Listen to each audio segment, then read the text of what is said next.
students, welcome to the next lecture video on the chapter number 5, problem solving methodology. In the lecture number 7, we will be discussing about programming techniques. So let us take a quick recap on the last class what we have studied, and we will go to the next concept. So in the last class we have studied about different approaches of solving a problem. That is, we have studied about the top-down design, stepwise refinement, and bottom-up design or approach. So in this top-down approach, we have defined it as the way of dividing a problem into smaller problem, further dividing that smaller problem into smaller problems, further dividing that problem into smaller sub-problems until it leads to solution. So that is, we have seen the example also. Then we have advantages, how we have come across. Then stepwise refinement, I said breaking up of the problem at each stage is called as stepwise refinement. Top down and bottom up are reverse. That is, bottom up is reverse to the top down approach or design. So where the lower level entities are combined to form an higher level entities. We had certain drawbacks of this. So in the lecture number 7, we will be discussing about the programming techniques. A very short lecture in today's class will be finishing up what is there in the particular chapter, and we will be moving to the next chapter in the next class, object-oriented programming, chapter number 6.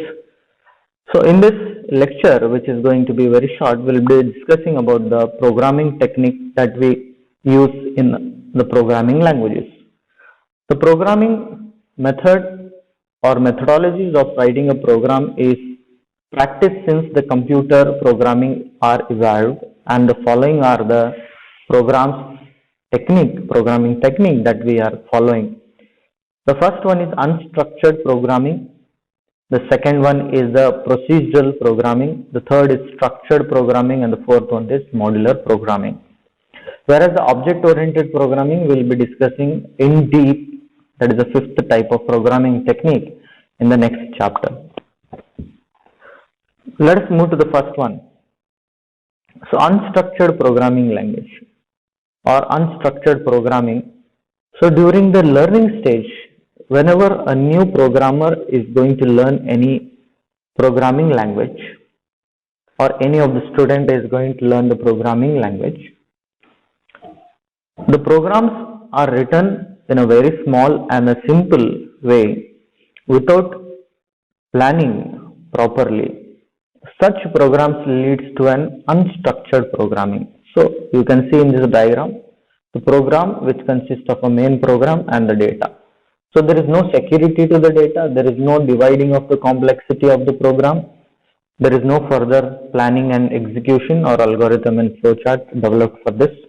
Okay, directly the simplest way of programming, we will call it as unstructured programming language. So here the main program stands for a sequence of commands that we are going to build, or a sequence of statements which can be modifying the data directly, so which is global throughout the or whole program. So whole program consists of a data, a piece of information, so that can be modified by anyone. So there is no security over here, because we will call it as unstructured or undefined way of writing things, or unsecured way of writing the program is called as the unstructured one.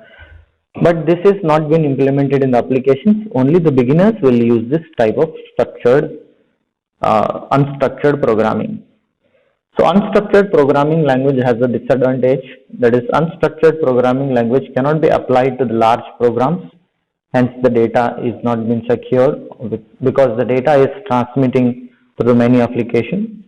If the same statements or sequence of same statements need to be repeated at different locations within the same program, we must write it or rewrite it again, or copy the same set of instructions or codes again and paste it. So there is no reusability, only rewriting will take place. Okay, if the existing code or existing sequence of instructions need to be taken up forward.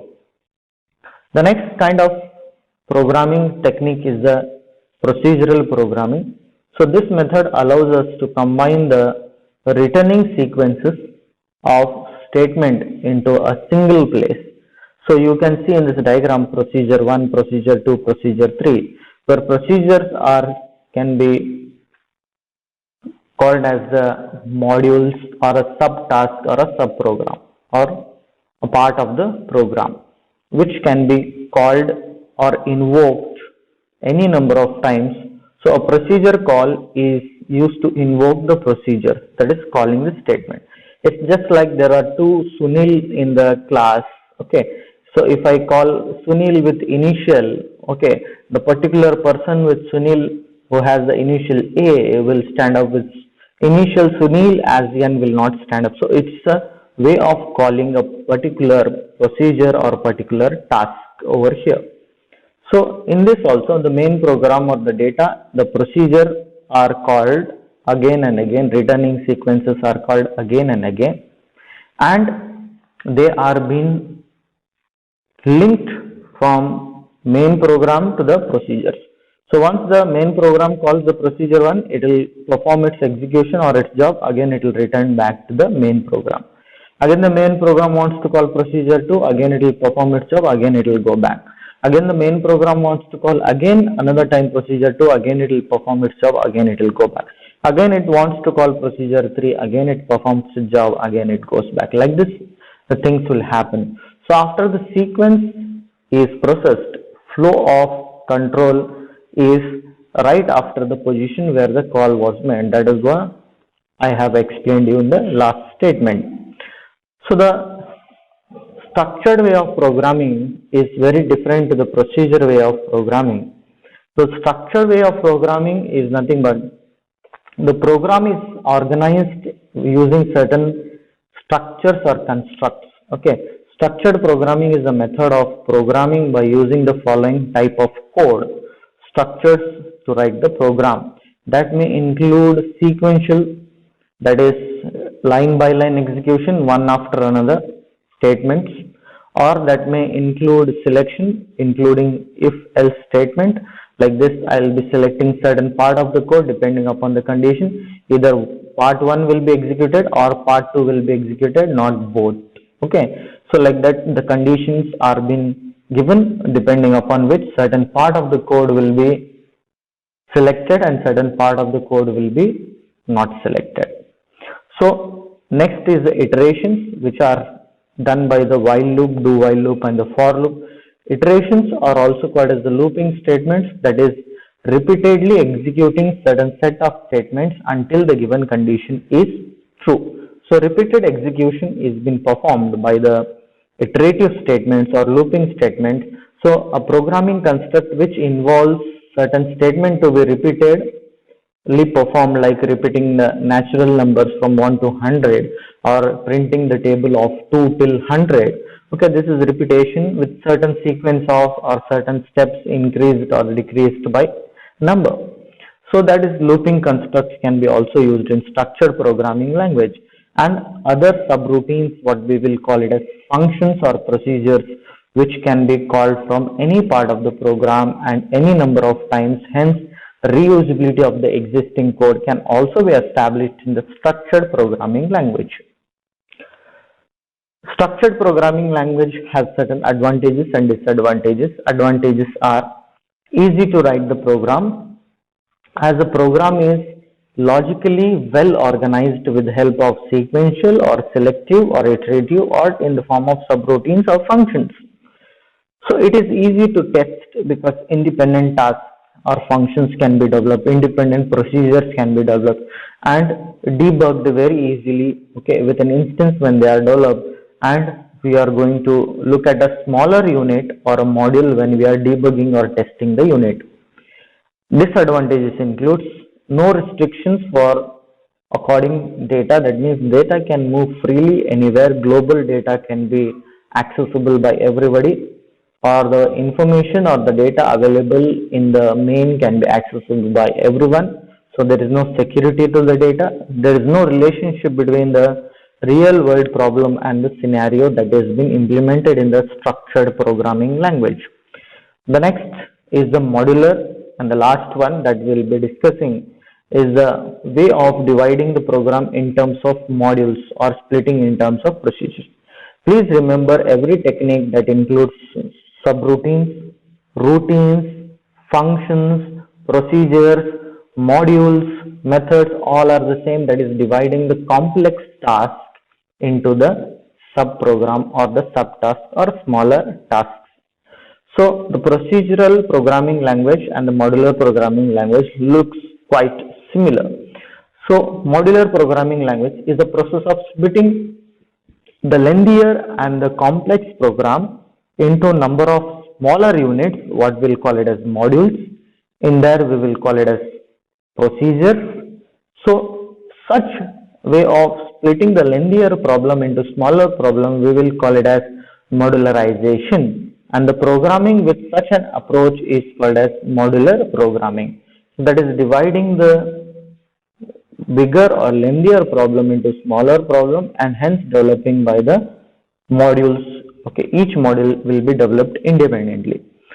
So it is now divided into several small parts, that is lengthier problem is now divided into small parts which interacts through the procedure calls, that is calling one data with another data, and which forms the whole program.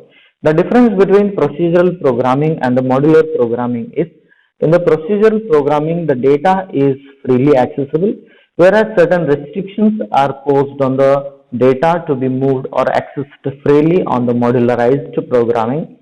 Okay, the data can be local or the data can be global. So main method controls module 1. Module 1 can have data 1, data 2, and again procedures or the functions of its own. Okay, so that is, it has the data as well as its functionality.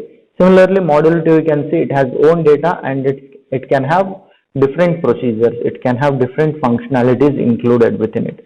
So that makes the little difference between the modular programming and the procedural programming. A very important 3-mark question which was asked in the annual examination are the advantages of modular programming. The advantages of modular programming is, the first one is reusability. That is, the procedures or the modules can be reused or can be called as many times you want depending upon the need and requirement of the program. So rewriting the same statement every time can be avoided as the program is represented in the form of modules. Debugging is easier since each module is smaller and clear. The user can easily find and correct the error. So debugging is easier over here.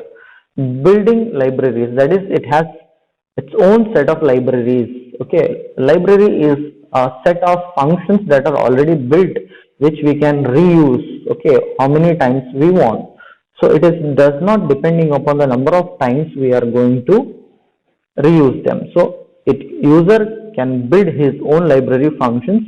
So this reduces time and the space requirement for the program, whereas the linkers and loaders will help us to link the header files to the standard code. Portability, since the functions and library are common across different operating systems, it is easier to port from one to the another, that is one operating system to the another operating system or one hardware to the another hardware. So this is how the modular programming plays an advantage. Okay, thank you for being patient on this chapter. In the next chapter, we'll be discussing object-oriented concept, which is for totally 2 marks. Thank you.